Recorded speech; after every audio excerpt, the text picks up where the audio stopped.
Welcome to The Victory Kitchen, the podcast all about American food rationing during World War II. I'm your host, Sarah Creviston Lee, author, historian, and vintage foodie. I'll be exploring the logistics of food rationing, featuring wartime cookbooks and recipes, and highlighting real homefront experiences. We're going to be learning exactly what our grandmothers had to do to get their food to fight for victory.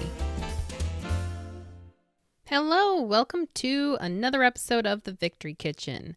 This is episode 15, Keeping Trim for Uncle Sam. We are going to be talking about weight loss in wartime. And when I was scheduling out all my podcast episodes, I promised that I did not purposely put this episode coming out at the first of the new year when everyone, or at least a lot of people, make some kind of goals or resolutions to start off the new year, and many of them have to do with weight loss. So I just realized that's how the schedule turned out, but I promise I didn't do that on purpose. But I guess it works out. Now, before we get into today's episode, I have a few caveats because this episode is about losing weight, or what they termed reducing in wartime. So I'll be sharing a few personal thoughts and experiences, but that in no way means I think you should feel that way or do those things too. Also, this is a big one. There might be some language referring to individuals who are overweight that we would definitely find offensive today. So keep in mind that this is how they spoke about it in the 1940s.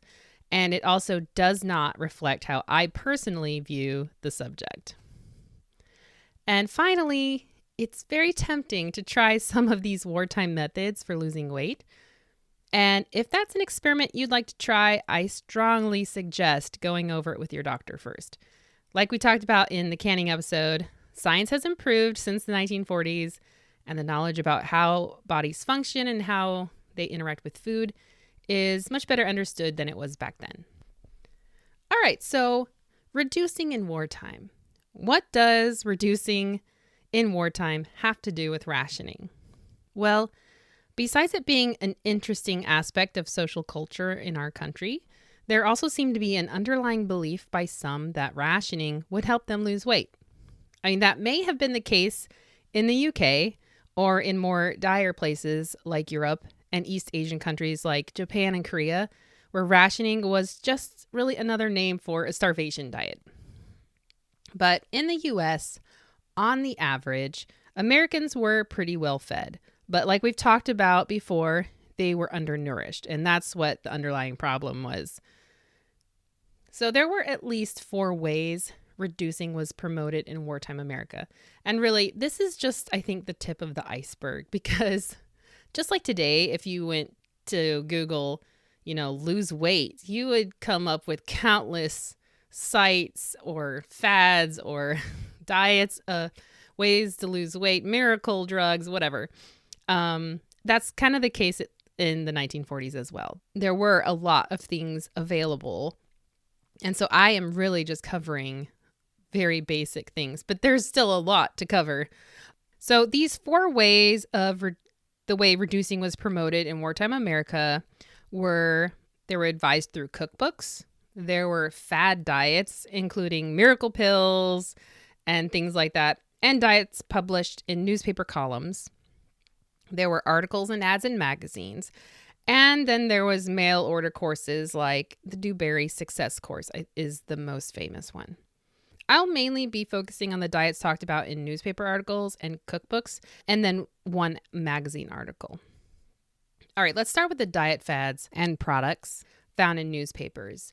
And I found a lot with just a few search terms in a very short period of time, if that tells you anything.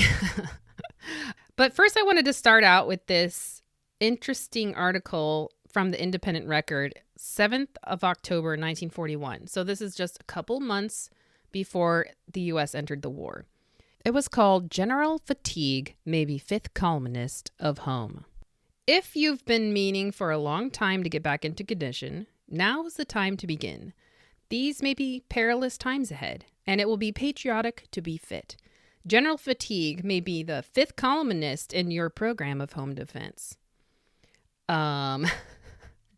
This was a very heavy-handed way of saying to be patriotic, you must be trim and fit in your top peak condition. And the fact that they're calling like general fatigue, meaning like people are feeling tired, exhausted, that is the fifth columnist in your program of home defense.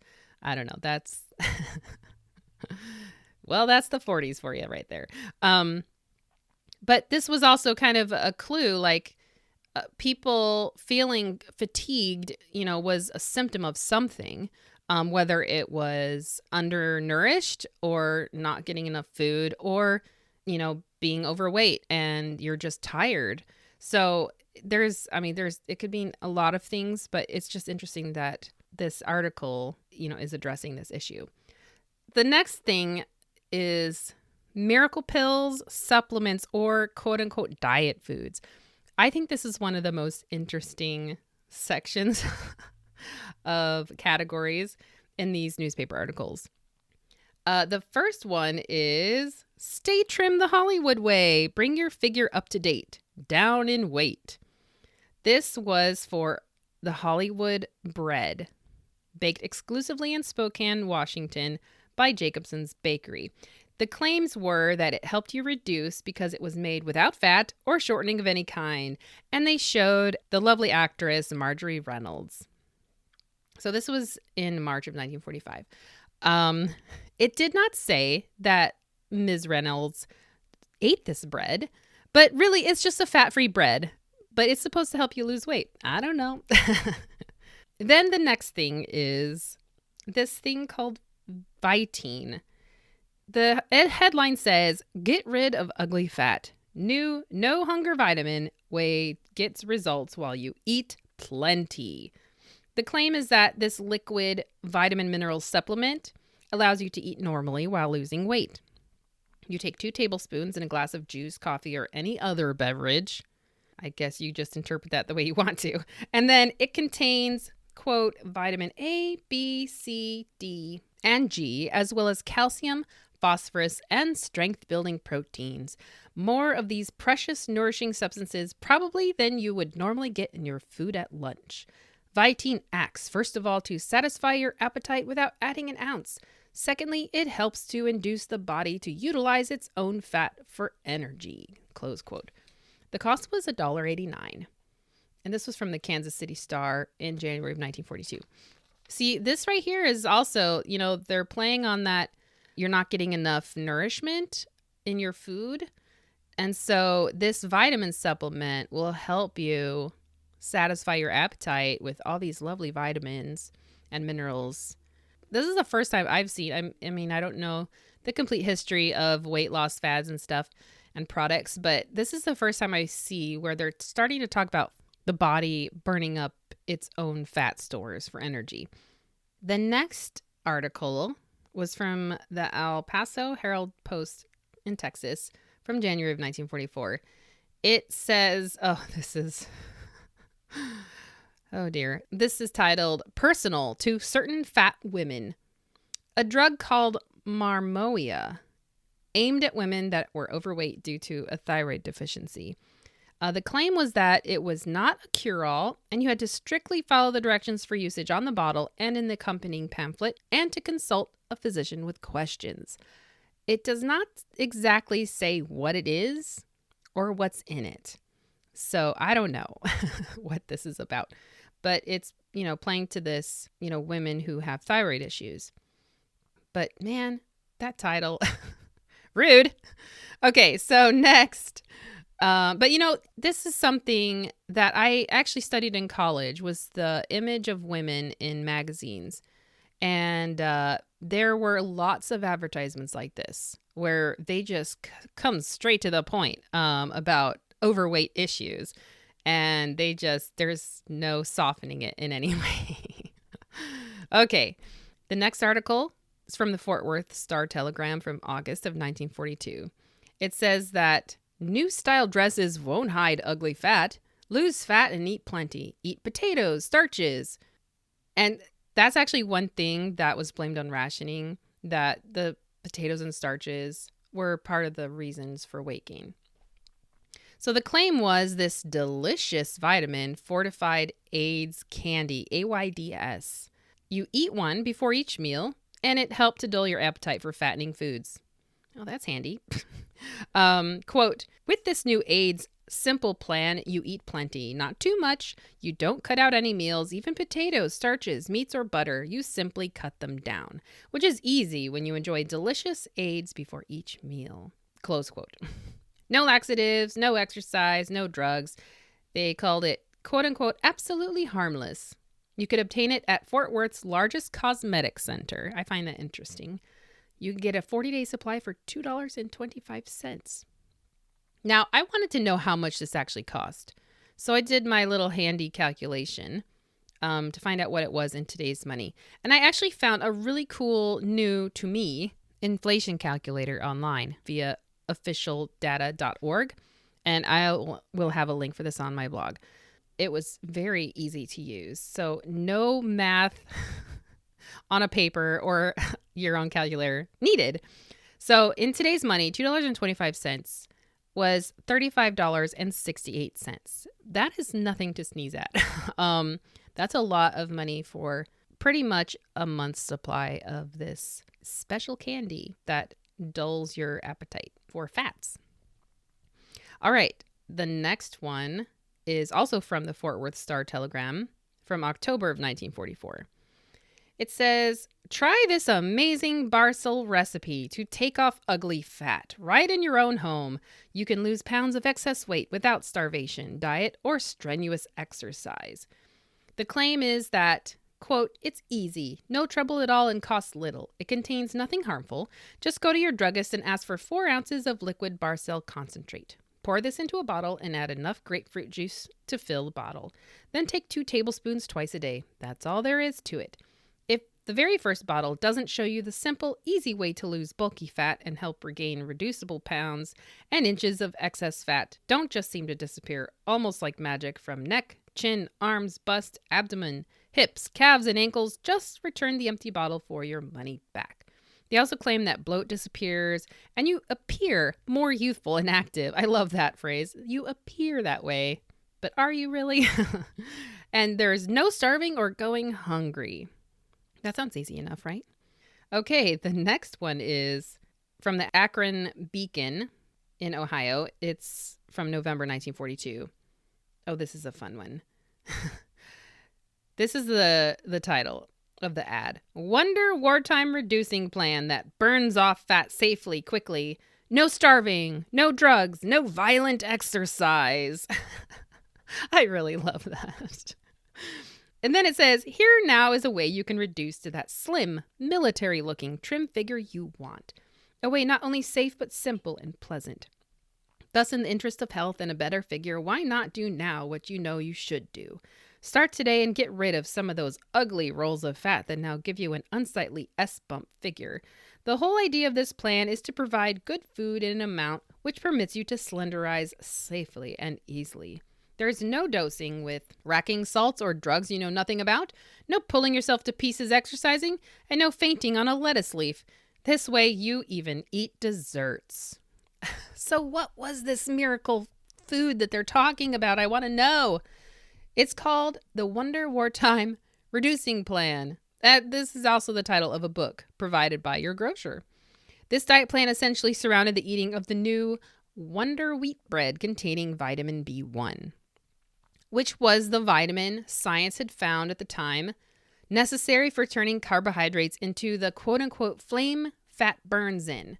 So this is another reference to your body burning off this excess fat by the help of something else. So in this case, vitamin B1. So you're really just eating whole wheat bread with vitamin B1. That's what the diet is. So yeah. But I love that. No pulling yourself to pieces exercising, and no fainting on a lettuce leaf. Yes. All right, the next one is the Poughkeepsie Eagle News, 7 February 1942. And this is not a diet fad or even a supplement, but it was a lovely poem written by Zoe Beckley called Vitamin Verses that I thought you would enjoy. She says, although they prefer to keep it quiet, there is such a thing as the Hollywood diet. Here's what it is and nothing elser than vitamin B and Alka-Seltzer. Hollywood stars eat much what they please. I've watched them attacking spaghetti and cheese. So you don't have to feel obligated to try it, this frightensome thing called the Hollywood diet. For some of us humans are built like a hound, who never get fat though you feed him a pound.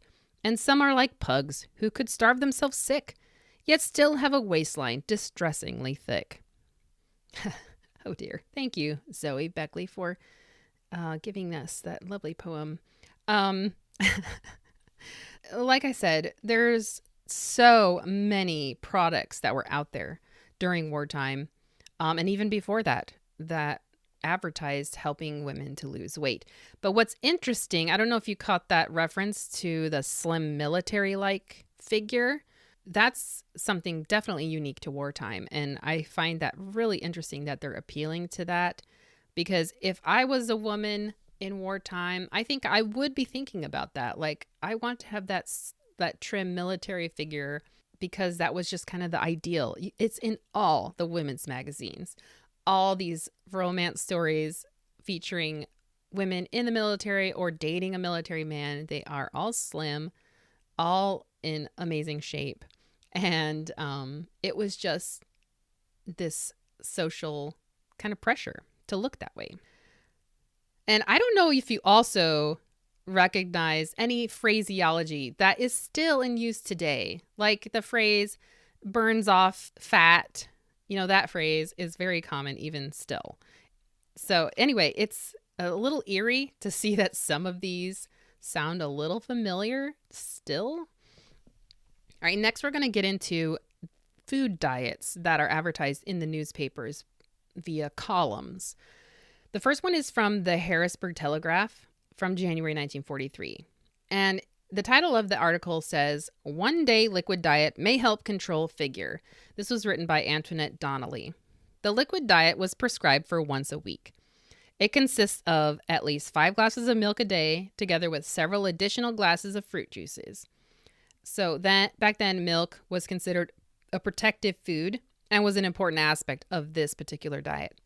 The milk could be varied by means of a bit of chocolate, vanilla, honey, fruit syrup, or other flavorings. Vegetable juices, as well as beef broth and creamed soup, could also be taken. And then coffee or tea could be included if desired. So she recommends, because fluids don't stay in you very long, that you plan on taking in nourishment every 2 to 3 hours. The article says, a liquid diet of this nature, besides being reducing in itself, has a tendency to shrink the stomach. If you repeat the procedure every week over a period of time, it may help to cure you of a desire to overeat. And the claim was that many Hollywood movie stars, singers, and actresses of stage and radio practice this one-day weekly liquid diet.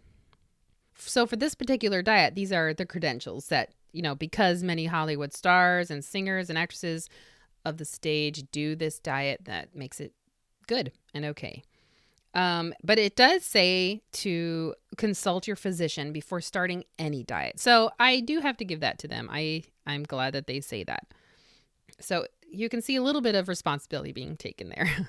The Independent Record from Montana in October 1941 has an article that says, "Here's what you've been asking for, a low-cost meat-reducing diet." So it's not reducing meat, it's using meat to reduce. And then it says, Frances Simmons, graduate dietitian, formerly nutrition specialist for the Farm Security Administration in California and nutrition consultant for 2 California hospitals, has cooperated on this safe 12-day diet. I think that sounds really funny. She's cooperated about it, but does she sound happy about it? I don't know. Then it goes on to say, any safe reducing diet should be balanced to include proteins, vitamins, minerals, and just enough carbohydrate to enable your body to, quote unquote, burn up your own fat. Meat, mainstay of most menus, is an important source of complete protein, vitamins, especially the vitamin B group, and iron, copper, and phosphorus. This 12-day thrift meat diet is based on the new National Nutrition Yardstick, close quote.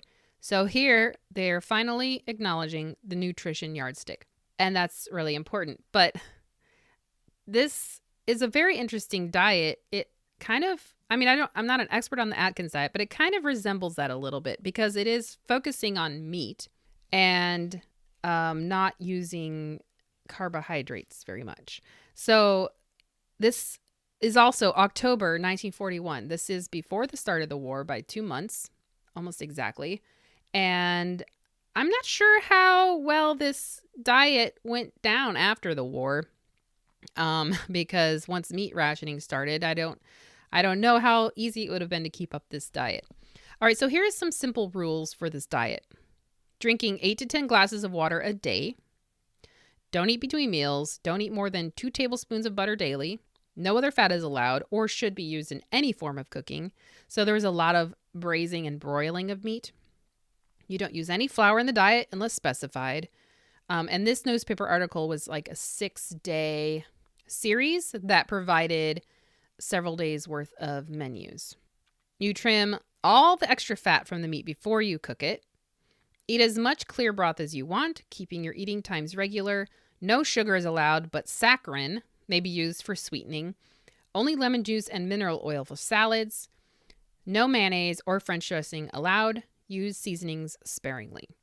So I know that saccharin, though, was one of those artificial sweeteners that, if used too much, had health impacts. So, but I think they're trying to say just keep the sweetening down anyway.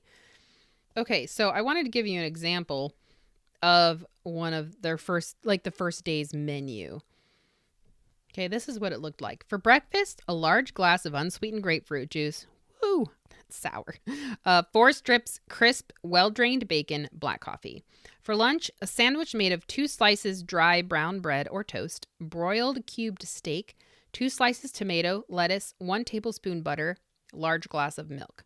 For dinner, a clear broth, broiled shoulder veal chop, green peas, have grapefruit broiled, black coffee, or tea with lemon. So that's just one day. And so, they were claiming that they were following the nutrition yardstick. So making sure you're getting enough of all those food groups, except for the bread group. Yeah. So I don't know. Interesting. So that's that diet. Another diet was in this article called That Body of Yours by J.W. Barton, MD, from the Missoulian, which is from Montana, July 1941. So this is also pre-war. But I thought it was important enough to mention because of some of the concepts that we will be encountering in some other diets. This is a doctor who had a male patient who had had some success with a reduced diet for losing weight. And so he suggested he go on a starvation diet, where 1 day a week, when the man wasn't very active, like a Sunday, he eat almost nothing. So this was the menu that was suggested.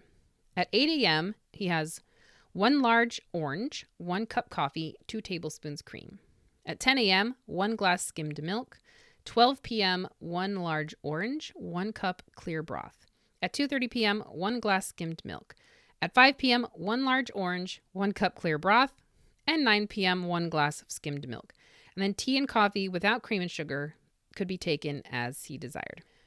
And then the article says, aside from the fact that the overweight has the satisfaction of knowing that he has eaten practically no food for the day and has in his mind's eye just what the amount of food he did not eat looks like, there are 2 other points about this starvation diet which are important. So keep that in your mind's eye, I guess, of all that food you're not eating. These are the 2 things that are important about this diet. 1, the cells are like fish, so they need plenty of liquid to work properly. So I like that they acknowledge that. 2 is that reduced or starvation diets produce acidity in the blood, and this condition in the 40s was called acidosis. And the citrus fruits counteracted that by acting as alkalines in the blood and tissues. So in all, the liquids, oranges, lemons, and grapefruits were acting as protectors while on this starvation diet. I think that's really interesting science. So I'm not sure how things have changed now, if that's a thing or that citrus fruits counteract that, but I think that's very interesting.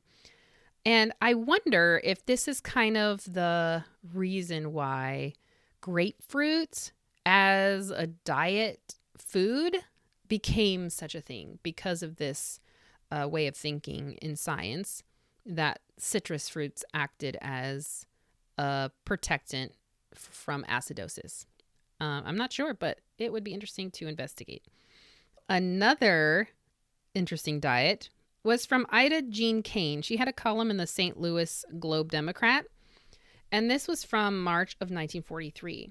She says, "A woman is apparently ready and willing to believe almost anything she hears about weight. One of the most persistent notions to go the rounds is that some certain food or combination of foods is to blame for the excess of pounds.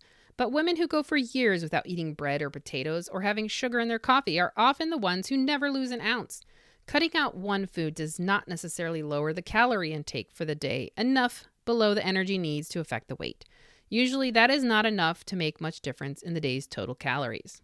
If you are puzzled by what you hear about calories and pounds, don't imagine you are the only one. You have plenty of company." One lady wrote that, "I know an apple and a potato each counts 100 calories, but my friends insist a potato is more fattening. When the calorie count is the same, one food couldn't possibly be more fattening than another. The calorie count is simply the measure of the energy furnished by a food. You either use the energy or you store it, but you only store it when the calories furnished exceed your needs." The liquid diet still has its followers, and it is hard to figure out why.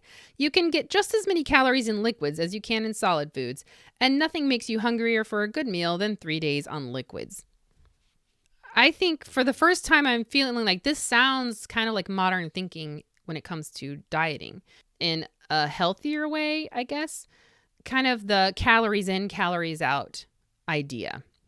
And I kind of like the point that she makes that it's true. Like, you can take in so many calories through liquid. Just look at soda pop. There's so many calories in just, a cup of soda or even juice. So it's really, she's talking about that calories are just calories. And I think that is kind of a really forward modern way of thinking. She goes on to explain that quote unquote overweights. Why are they making that a noun? That's just what I want to know. Okay, overweights claim to eat one decent meal a day and still gain weight. She argues that one decent meal probably has a huge amount of calories in it. So the best strategy to keep the calorie count down is to eat 3 low-calorie, balanced meals. She also was against drinking a large glass of water at mealtime for a few reasons. One is that the water washes off the taste buds and whets the appetite for more food.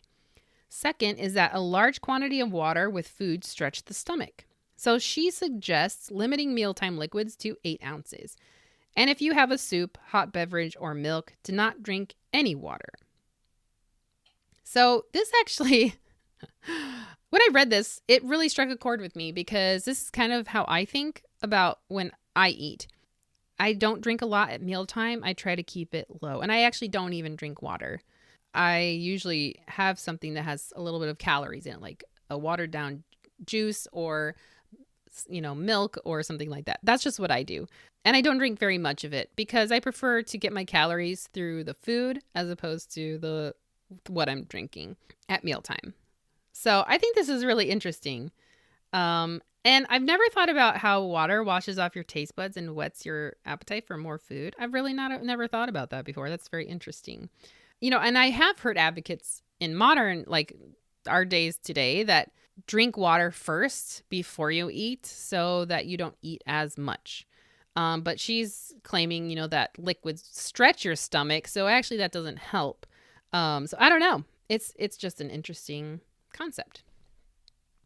All right. The key thing about her strategy is that excess pounds should be used up by restricting the menus to the protective foods and the calorie intake to 2/3 the day's requirement. So if you're trying to lose weight, you need to be taking in 2/3 of the day's requirement of calories. Finally, she offers 3 things to bear in mind when you tackle reducing. She says that no food is fattening unless it tops your calorie requirement. No food or combination of foods is reducing unless your total calories for the day are below your needs. Your diet is only as safe as its protective food content. I think this is actually a really healthy way of thinking about losing weight.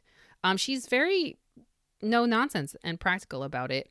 It's just really down to the calories and stop assigning evil, concepts towards certain foods. And I think that's actually a really healthy way of looking at food. The column also mentions her book called Protective Reducing Diet. Later in her career, she also wrote a book that was published in 1958 called Stay Slim for Life. And you can check out the link in my resources on my podcast blog for a really interesting article about her career. Okay, in a different article in the Montgomery Advertiser from December 1942, Mrs. Kane offers some more insight, and it's called Your Figure, Madam. She says there is no strength in excess fat, and you really do feel more fit and have greater endurance with your weight at normal. But any reducing diet that leaves you tired and listless is a poor one to follow. Make your menus measure up to the nutrition yardstick, and you will be on a victory diet. You will add to your vitality while taking your weight down. So once again, I think this is really healthy language about weight loss, and that she is, emphasizing eating balanced meals, because that was really at the heart of the problem of America's, health.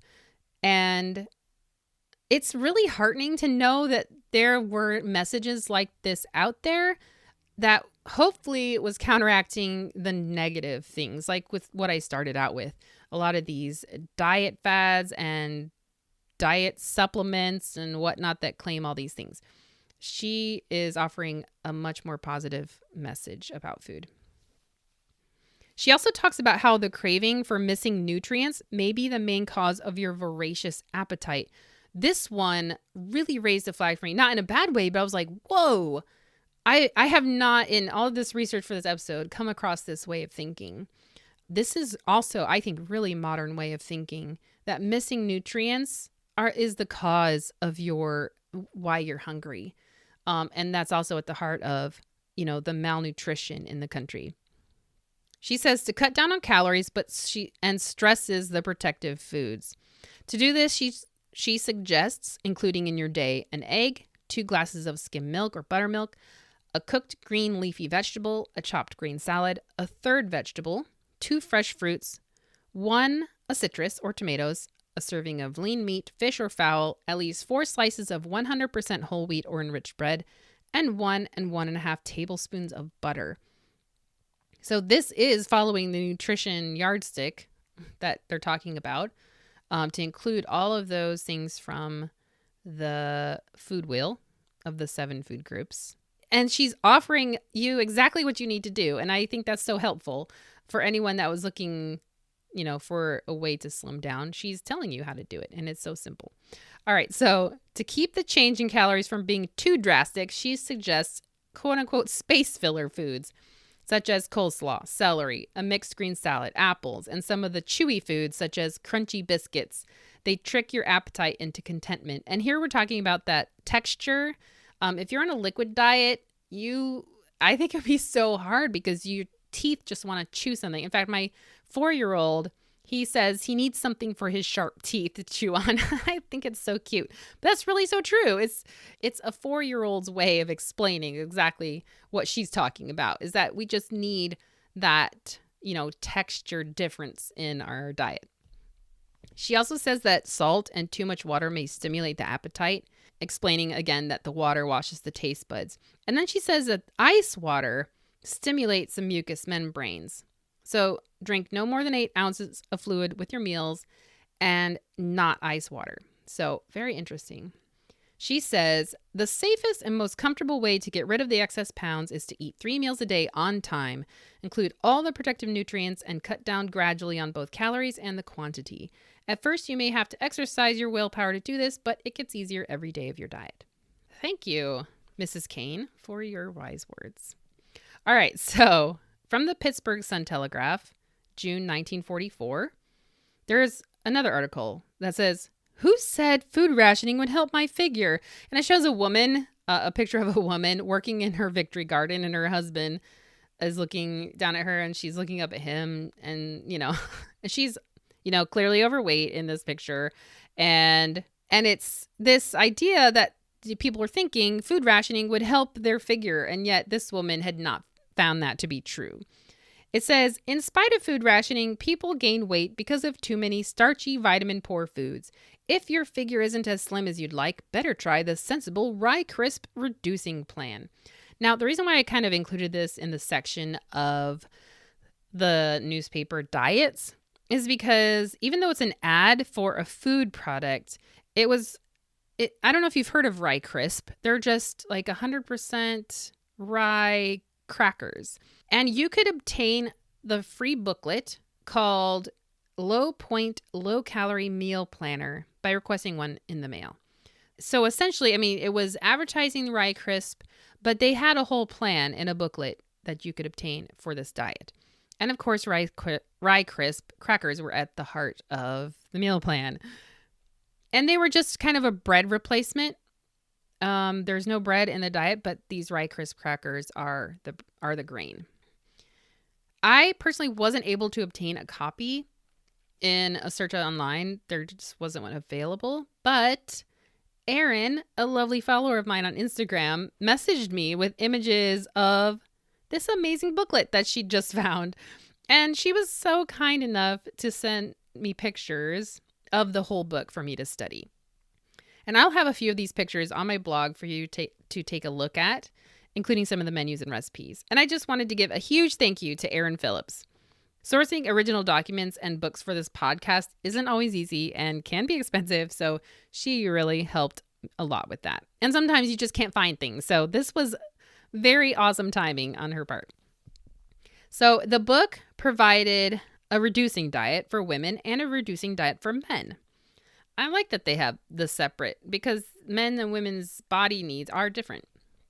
It has the added caveat that, quote, these diets are not designed for those whose obesity is due to glandular or organic causes, so not health-related causes. The beginning of the book actually echoes the Rye Crisp ad. It says, you might think food rationing would automatically keep people slim. Not at all. During food rationing, people tend to fill up on starchy, unrationed foods. They get too many carbohydrates and not enough protective foods. As a result, many are overweight and at the same time actually underfed. So there you go. There's that message again. It goes on to say, when you have a cold, a headache, a persistent pain, you do something about it. Excess fat is a danger signal too. First of all, excess fat is a warning that you'll have less energy for normal activities because you'll be forced to use some of your energy to carry your surplus weight around. More important, every pound of surplus fat places an added burden on the heart. Diabetes is another penalty of excess weight. Those who are too fat do not stand infections well and are poor surgical risks. In fact, your insurance company will tell you that the bigger your waistline is, the shorter your lifeline is apt to be. What can you do about it? So this brings up a lot of points that I think even are talked about today. It does take extra energy to carry surplus weight around. It's exhausting. And, there are other health risks involved, like diabetes, like they mentioned, and being a poor surgical risk. So I like that they're pointing these real world examples out. I think that's important to inform people about, even back then. So they ask you, what can you do about it? Lose fat and be fit. Of course, that's number one. Number two, your diet must supply protective foods. So that's the nutritional yardstick. It says, don't be tempted to indulge in alcoholic beverages, fatty foods, fried foods, starches, or sweets. You'll get slim faster if you learn to say no, thank you. And number three, being on a reducing diet can be fun, providing you keep your meals from becoming monotonous. Actually, there's no limit to the variety of tempting menus you can plan from the basic low-calorie diet. To help you get started, menus for 1 week are suggested on this and the following 3 pages. If any vegetable or fruit included in these menus is not easily available in your community, simply choose an alternate, remembering to always use the basic diet on page 4 as your guide. So here's an example for one of their menus. For breakfast, half a grapefruit, a poached egg, cereal with skim milk, a half teaspoon sugar with some black coffee, and 3 Rye Crisp crackers.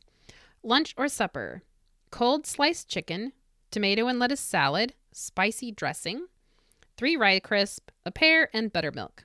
Then for dinner, roast beef, cauliflower, green beans, 3 rye crisp, tea, and then raspberries with skim milk. It's interesting some of the recipes that they include for desserts. A lot of them are just fruit, like a large cinnamon baked apple or junket made with skim milk. So that's like a custard. And then they do have a few actual desserts, but it's angel food cake, which is very low in fat. In fact, I don't think it has any fat. It's just egg whites and sugar and flour. So really interesting. And I can see this as a, legitimate diet that somebody could follow. And they are following the nutrition yardstick. So good for them.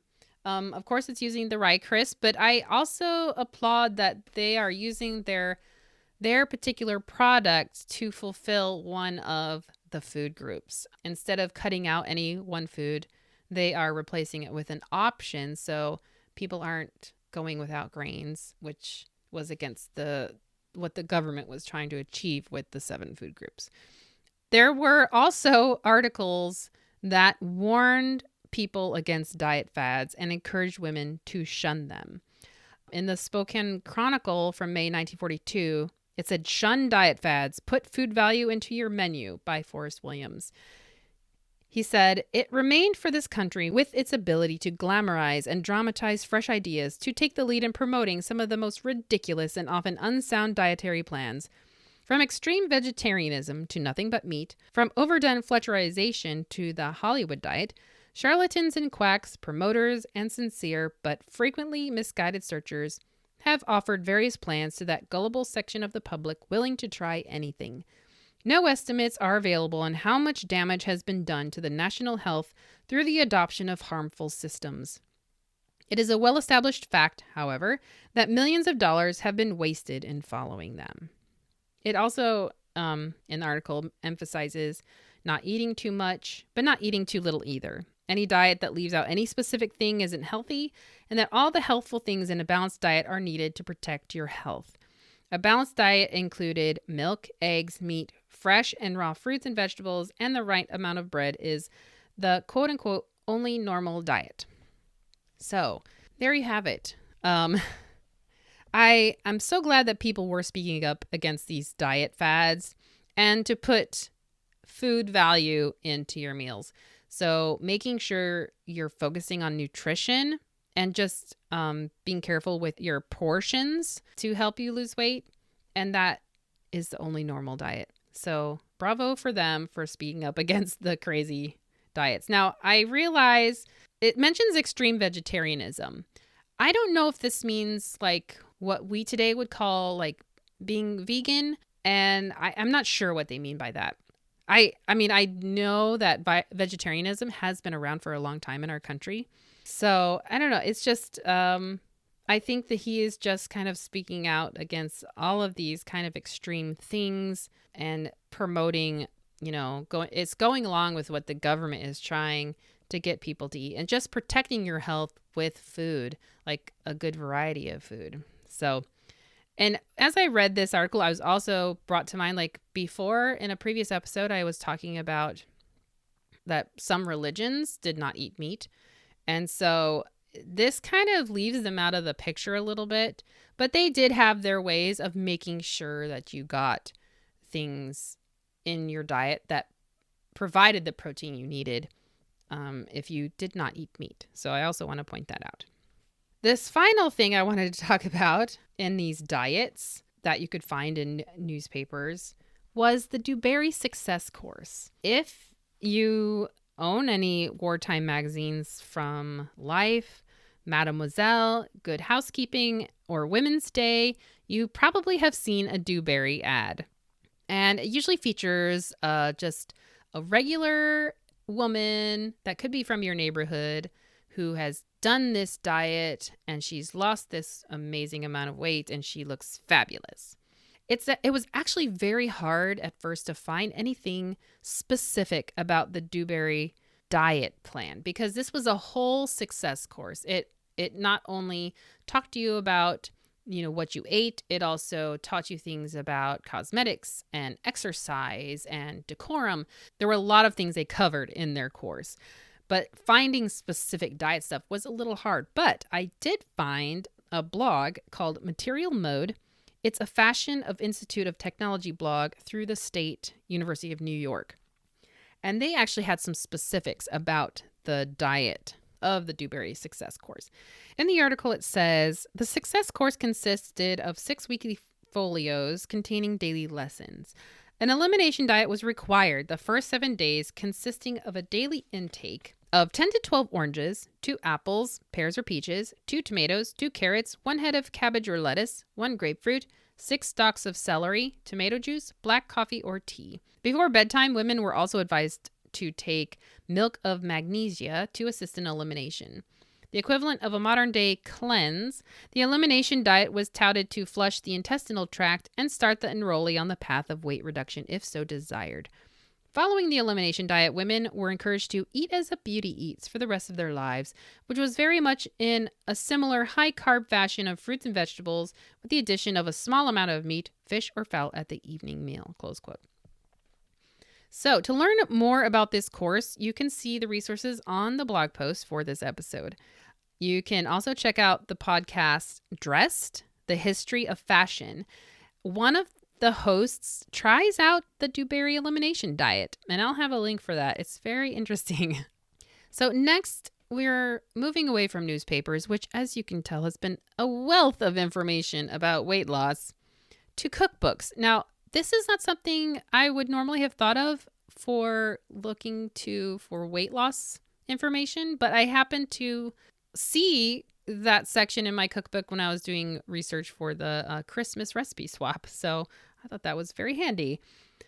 And so as I looked in more of my cookbooks, I found quite a few of them had sections on weight reduction or reducing. In the ration cookbook, it says, don't follow the maxim, eat everything but eat less of it. That way lies temptation. Cut out all desserts except plain fruit, gravies and sauces, salad dressings, hot breads and sweet breads, cream soups, butter on vegetables, creamed vegetables, fried foods, fat meats, syrups, candy, soft drinks, alcoholic drinks, hors d'oeuvres, and canapes. So no bacon.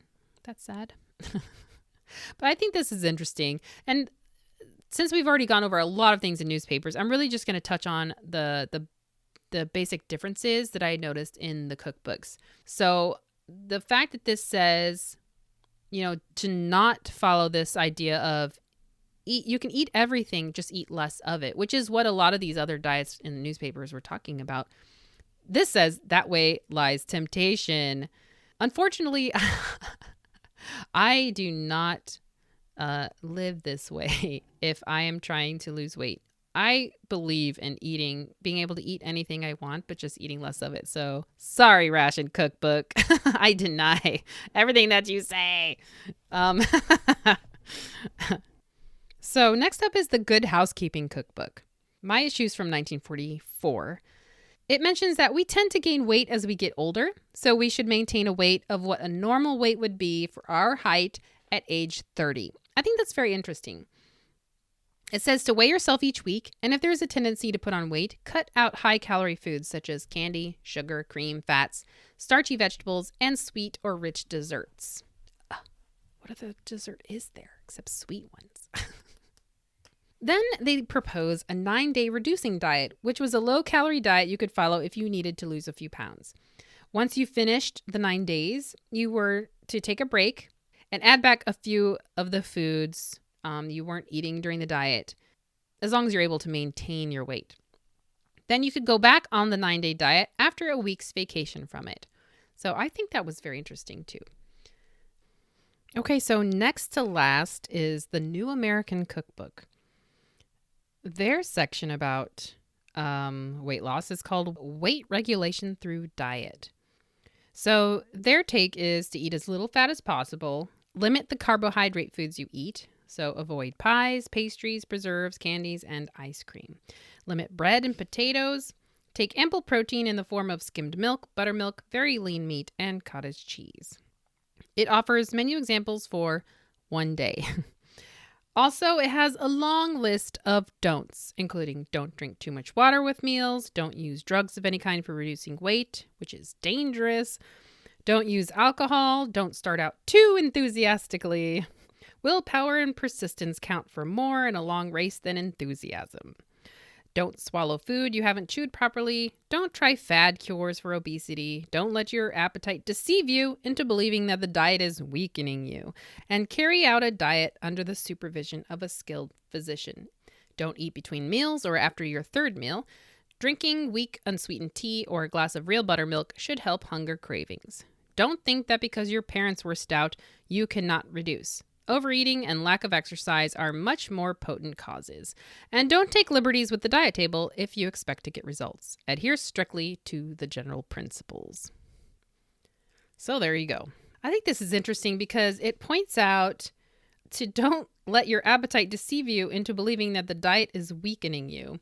I think it's important to establish whether you're feeling weak because you're not getting enough nutrients and food, or if you're just like really hungry because you're used to eating more food and your body's craving those fats and sugars. So I'm not quite sure what they mean by that. But yeah, that little inner voice sometimes will tell you, oh, I could really use some chips right now. And it's very tempting to eat it. But maybe that's what they're talking about.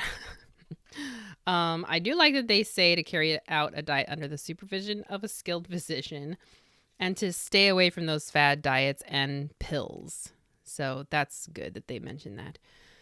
This is another thing that you don't see mentioned very often, is that they're talking about don't think because your parents were one way that you cannot lose weight. So this is talking about hereditary traits. So this is their stance on that. One last cookbook, which is actually the cookbook feature today, is called the Victory Meal Planner, but I will get more into that later. Finally, I wanted to talk about this Vogue magazine article. I wanted to send a special thank you to Emily Hartman. I put out a call on Instagram saying, help, I need to find this article. It's made mention of in one of the newspaper articles I found. They say the specific pages, the name of the article in the Vogue magazine. I was just had to hunt it down, but I couldn't access it online. And so Emily was so sweet and obtained pictures of the particular article I was looking for. This magazine not only has this article called New Diet, Good and Legal. There was also an ad, which I'll go into in just a little bit, for another one of those miracle foods. So the magazine's article called New Diet, Good and Legal, it says, checked for rationing by the OPA, checked for food values with charts of the government's Bureau of Human Nutrition, checked for skin beauty, checked for weight maintenance by a physician. And then it says, to feed your interest and foster your beauty, to keep your weight constant, to keep you fit. These 21 menus were devised with the ration points allowed a family of 4. This is the diet for normal adults. Children and hyperactive adults need 1 more pound of potatoes weekly, and the unhappily plump should check these menus against calorie charts. Oh dear. On the main page of this article are all these menus for a week's worth of meals, from breakfast to supper. And so this was not just for keeping your weight in check, but it was to foster your beauty. And they have all of these things backing them in these menus, including the OPA, the Bureau of Human Nutrition, and by a physician. I mean, this is Vogue magazine, so they were very serious about getting their facts straight for their articles. I really admire that. But in this description, so children and hyperactive adults, I don't think what they're talking about is what we would call hyperactive today, like ADHD or something like that. I think what they mean is just adults who are very active. So they would naturally need more calories. And the unhappily plump, oh dear. So what they're saying is to check these menus against a calorie chart. So making sure it's not exceeding the calories that you need to be taking in to reduce your weight. So here are a few of the menus. So for Wednesday, we'll pick Wednesday. For breakfast, the good old grapefruit, tea or coffee, whole grain cereal, toasted bread with honey. For lunch, carrot souffle, coleslaw and watercress salad, camembert or cottage cheese and crackers, and milk. And then for supper, vegetable soup, roast fresh pork, applesauce, baked potato stuffed with potato and celery, salt sticks, orange lemon lime jelly dessert. I'm not quite sure what salt sticks are. Those might be like cracker sticks that are sprinkled with salt. I'm not sure. Just for comparison, let's read off Thursday's menu. Orange juice, tea or coffee, whole grain cereal, 1 boiled egg, toasted bread with apple butter for breakfast. For lunch, shirred eggs and courgettes, soda biscuits, beet salad and cottage cheese, grapefruit and honey heated under a flame, and milk. And then for supper, pea and ham bone soup, tongue and chicken mince, spiced pears, brioches, spinach and beet greens, and pancakes with rum sauce. And then the rest of the article is really just instructions on how to prepare all this food, all the foods for the week. I thought there would be more information about, the whys of the diet, but nope, it's mostly just instructions on following it. And they pretty much state what the purpose of these menus are at the beginning. Really interesting. The final thing I wanted to talk about is actually a modern phenomenon, but it's based on wartime rationing. And that is the ration diet phenomenon. From what I understand, it was all kind of started by Carol Eakins in the UK, and she had a blog called the 1940s Experiment. It was the first most widely known experiment to lose weight using British wartime rations. And you can still visit her website. She's still pretty active there. And it's at the 1940sexperiment.com. And while it's not about American rationing, I still think it merits mentioning because it's a modern way of losing weight, but using food and menus and recipes and the ration amounts from wartime England. And there was actually a book published. It's called The Ration Book Diet by Mike Brown, Carol Harris, and C.J. Jackson, published in 2004. It's a modern diet based on the British rationing system. And in the book it says, compared to today, the wartime diet was low in fat, sugar, and meat, and the advice we have now shows that this was a far healthier way of eating than the way people are accustomed to today. It was all about balance, not eating too much of anything, and it seemed to work. So it was higher in starches like potatoes, and they also had the national loaf. And this was made from a high fiber wheatmeal flour. The diet consists of eating seasonably while using the wartime rationed amounts of fats, meat, and sugar. And I have followed some people on Instagram and blogs that follow this diet when they want to lose weight, and they share their journey in social media. And I just find it very fascinating. I actually think it's kind of a cool experiment to eat the way our grandparents did with the intent of losing weight. Now, I think it works on the British rationing diet because their rations were so much less than American rationing. And so I don't know if it would be as easy to follow American rationing for a diet of this type, just because the rationing system was so different and the amounts were not as easy to measure as the British rations are. But like I said at the beginning, if following a wartime diet to lose weight is something you're interested in, definitely consult your physician first.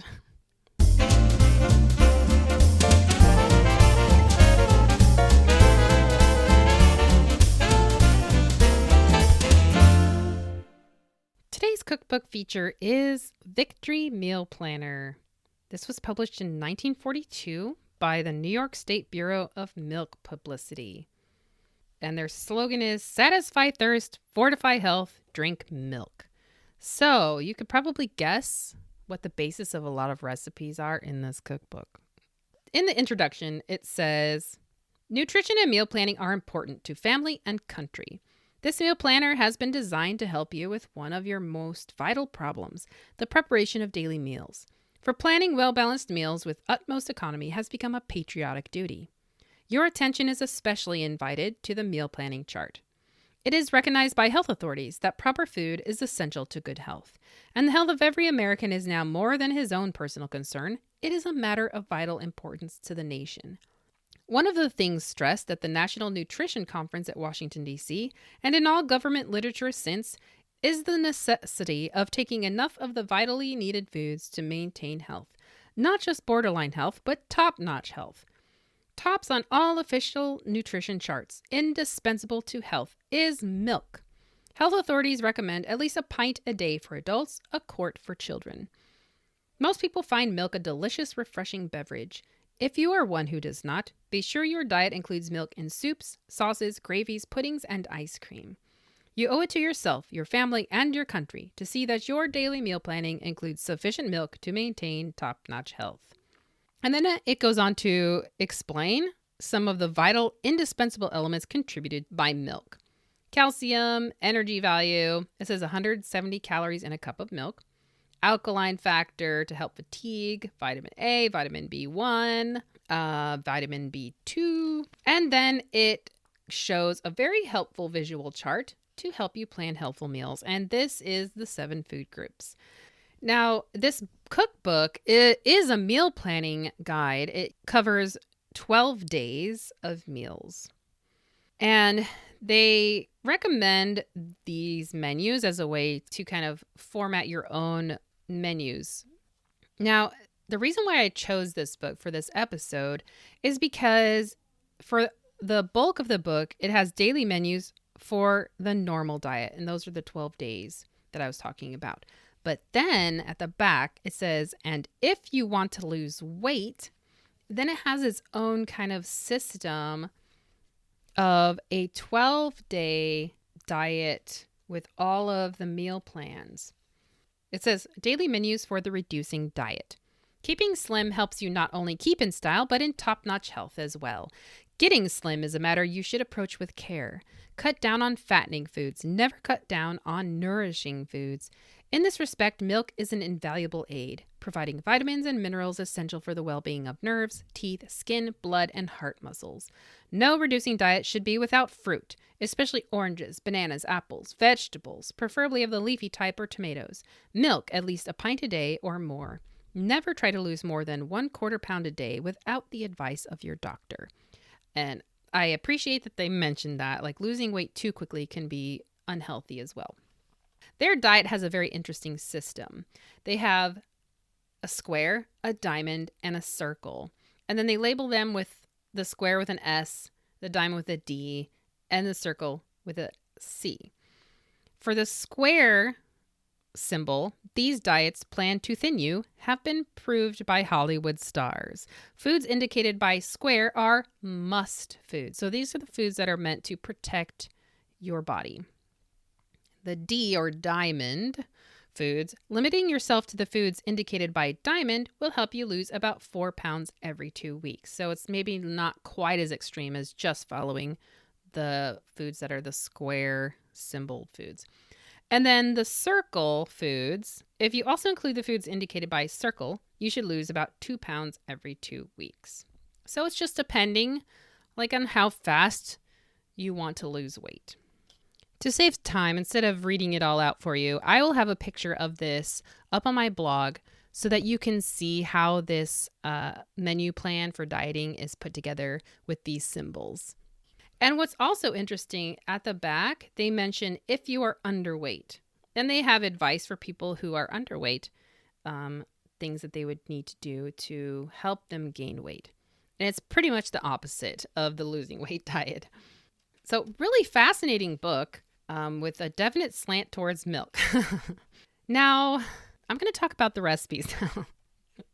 This is one of those have you ever had the experience where you feel like a cookbook is out to get you? That was this cookbook. Flipping through the recipes that they provide, I was really fascinated with a lot of them. There's a lot of really cool looking recipes in here. So I had plenty to choose from. In fact, it was very hard to pick which ones I wanted to do. So I'm going to start off with the recipe that I had really great success with. That was the spinach and cheese casserole. Now, any recipe involving cooked spinach is like a big no for me. There's something about the taste and the texture of cooked spinach that really grosses me out. The only way I'll eat it is in a quiche. I love spinach and onion quiche, actually. That's really good. So I was a little hesitant about this spinach and cheese casserole, but I probably didn't really need to be because it's similar a little bit to a quiche, but and you'll see why. So it calls for 1 small chopped onion, 6 tablespoons flour, 2 to 3 cups of milk, a 1/4 teaspoon pepper, 8 to 10 cooked shrimp, 1 cup minced spinach, 6 tablespoons of butter, 1/2 teaspoon salt, and 1/2 cup grated or sliced cheese. So what you do, you just fry the onion to a delicate brown in the butter. You add the flour and blend it together. Then you add the milk gradually. You stir in the spinach and add any water left from the spinach. Now, I used a frozen spinach that I had I had a block of frozen spinach in my freezer. So I thawed that out, and that's what I used. And it says to vary the milk according to the amount of water from the spinach. And so they want you to use the water from the spinach because there's a lot of vitamins in there. Place the mixture in a casserole, cover the top with grated cheese or sliced cheese, and dot with the shrimp, and place under the flame long enough to melt the cheese. I think what they mean is if you have a gas oven. I don't. So I just put it in the broiler to melt the cheese, like in my oven with the broiler on. And it serves 6. Now, I picked this recipe, 1, because I knew I had that spinach lurking in the bottom of my chest freezer, and 2, because we had happened to have shrimp for Christmas. And so I was very excited to use some of that shrimp. But if you are vegetarian or would like to try this without any meat or shrimp, and you don't like shrimp, you can easily leave it off because you just put it on top. You don't mix it in. So I think it would be enjoyable either way. Now, this was really good, actually. All of us really enjoyed this. Except for my 4-year-old who can't have milk. But it was very good. In fact, we discovered it tasted really good on crackers. We had some club crackers left over from Christmas as well. It tastes super good on there too. So it can be kind of versatile. You could probably have it on toast. Yeah, there's lots of ways to eat this. It's really good. And it's good with the shrimp too. But yeah, delicious. So highly recommend this one. But then, the other 2 recipes. Okay, what should we start with? Let's start with the simple one. This was for almond peach cream. This recipe has 5 ingredients. Super simple.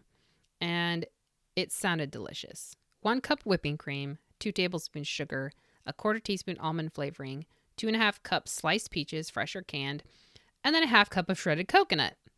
Brilliant. It's like just peaches and cream, essentially, but with coconut tossed in. So you whip the cream and add the sugar and the flavoring. You fold in the peaches and coconut, and then you chill it. There was something wrong with this recipe. Not that, it all went together easily enough, but that almond flavoring is a no-go. It makes it taste really weird.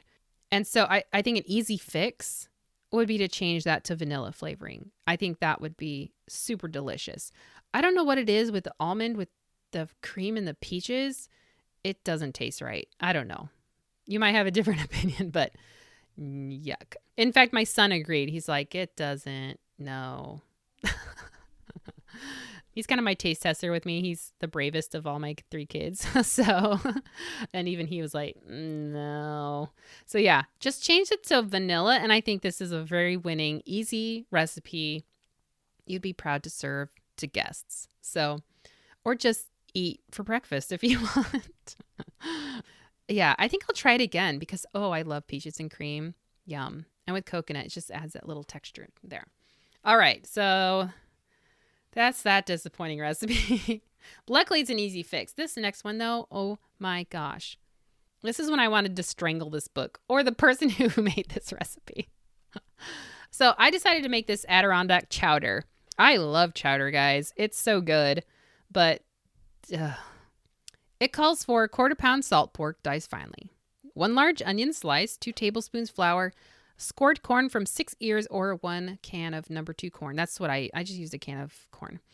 1 tablespoon chopped green pepper, 6 cups milk, 1 tablespoon salt, a half teaspoon pepper, 1 tablespoon sugar, a half tablespoon Worcestershire sauce, a small pinch each of ground cloves and mustard, pilot crackers, and a half cup cream whipped. What really got me to want to try this recipe was these pilot crackers. I had never heard of them. I was like, what are those? And several of the recipes in here call for these pilot crackers. And so I found some on Amazon. Apparently, they are a huge staple for Alaskans and the Pacific Northwest. They're just a huge staple. And it got me really curious. So I got some, and it came in this huge 2-pound box of crackers. And when I pulled it out, it was one gigantic sleeve of these huge, round, thick cracker biscuit things. And they're probably like, I don't know, over 4 inches in diameter. They're huge. And then you top these crackers with unsweetened whipped cream. That also was like, ooh, that's interesting. So I made this, but okay, I'll just read you the directions and then we'll talk about it. You brown the onion and salt pork, add the flour and blend. Then you add the corn, green pepper, milk, and seasoning. You let it simmer for 1 hour, stirring frequently. And then you serve a split pilot cracker filled with unsweetened whipped cream on the top of each bowl of chowder. This also serves 6. So I don't think I've ever simmered a chowder for 1 hour, but I had problems with this. I did simmer this soup and I used 1% fat milk and it curdled. I've never had a chowder curdle before. This was just mind-boggling to me. The only thing I can think of is that it simmered, like it came to a small boil. So, and then it was just garbage after that. I did not have salt pork. I actually just used like ham, like Christmas ham. But it was, once it curdled, we couldn't eat it. It was just disgusting looking. So the chickens got lucky and had a really fancy dinner. But I was determined to try this again. I did not want to give up. So I tried it again. This time I used the liquid. I figured this out later because the second time round, it was super salty. I was like, this tablespoon of salt is insane. Why is there a tablespoon of salt? Then I remembered that I used for part of the liquid, I used the water from the canned corn. Don't do that, guys. Because it's salted and it totally threw off the salt of my soup. I had to skim off like 2 or 3 cups of milk and add fresh milk just to knock down the salt content. It was awful. I was so angry by this time because, guys, that's 12 cups of milk plus some that I used for this dang recipe. Ugh, it makes me so mad. In the end, it made an okay chowder. Like, it was not the best. It was just okay. I hate you, cookbook. So anyway, I will try this again because anytime a recipe threatens to defeat me, I just get angry and want to face that challenge. So I will be making this again, following it much more strictly. But, that simmer for 1 hour, I don't think you need to do it. I think you just need to heat it up. Because the vegetables are all cooked, there's no need for you to cook it that long. So, yeah. But I have to give you a review of the pilot crackers. These things are dang good. Oh my gosh. I never knew a cracker could be so good. And topped with the whipped cream, so different, but so delicious. My adventurous older son, like he tried it and he's like, oh, and then he was like all into it. The crackers with the whipped cream and the soup. So, yeah, really interesting. And Adirondack chowder, I will conquer you. I will. Just wait. I will have these recipes on my blog for you to try out if you are so brave.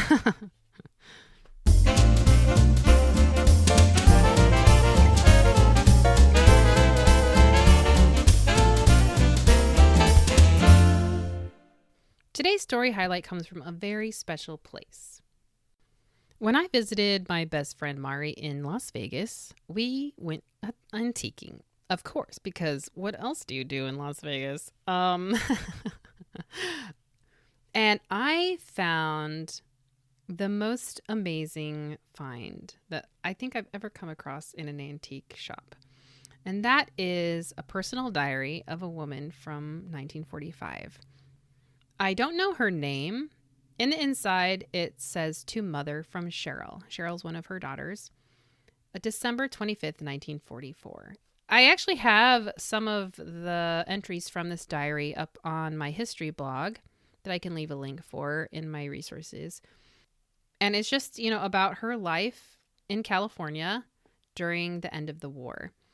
I call her Mrs. X because I don't know her last name. I don't know her first name. The things I do know about her is that she was a Girl Scout leader. She had 3 children, one of which was a son who was serving overseas in the military, and a husband. And she was a stay-at-home mom. She didn't work outside the home, but she was very involved in her daughter's Girl Scout troop.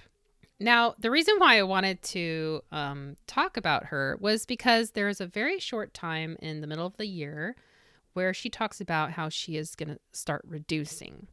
Thursday, April 19th, 1945, she makes a little note in the margin that she started to reduce. ? Weight 152. So that's April. And then June 16th of that year, she writes in the margin, weighed 137 this AM, lost 15 pounds. Hurrah! And I just love that. It was just a little part of, it was probably a big part of her life, but she just made a little note about it in the margin of her diary. And I just think that's so fantastic. Oh, I do want to make mention that she talks about when FDR dies, and she talks about the end of the war. It's really, really special that she writes, how she writes about the death of FDR and also when the Japanese surrender. So at the very, very end, at the end of the year, she says, "This has been a very exciting year in many ways. The end of the war was the outstanding event, of course. I haven't kept a good diary this year. Have been tearing around so fast I haven't done anything well. I'm very much ashamed of myself, and next year I hope to straighten myself out and really accomplish something." I love this. This is so endearing because, I think this encapsulates how we all kind of feel at the end of any year. But this year in particular has been a trying one. It's the closest that we can get to understanding maybe how they felt in wartime with restrictions and just everything in upheaval and different. And, how she's kind of ashamed of herself. I'm sure we all have kind of a few regrets from this past year that we didn't accomplish as much as we wanted to. And I love that she says she has hope to straighten herself out. Anyway, this diary is so special, and it's just a really lovely insight into just, a regular woman in California during wartime and just everyday life in war. And it's resources like this are so precious and few. And I have to tell you, I have run out of stories from listeners about their family wartime experiences. So if you have any friends or relatives that remember the war and what it was like to live on the American home front, please encourage them to go to my podcast blog, victorykitchenpodcast.com, and fill out the form to share a home front story. Keeping these stories alive means so much to me, and I think it's so important. The military stories, they are being preserved, and there's people working hard on that, and that is so important. But these home front experiences are just as important stories to tell and to remember. That's it for today's podcast episode. Thank you so much for listening. I know this was one of a little bit longer episode, but there is just so many interesting aspects to this part of the war and what real people were dealing with. So thank you so much for listening. Don't forget to follow me on Instagram if you'd like. We have lots of fun over there, and I share a lot of the things that I find in research and take pictures of the food that I'm preparing for the podcast. My handle is Victory Kitchen Podcast. And I would love your support, which helps keep this podcast going. To do so, go to anchor.fm/Sarah Crevisan Lee and click on support. Thanks so much for listening, and I'll talk to you next time. Bye.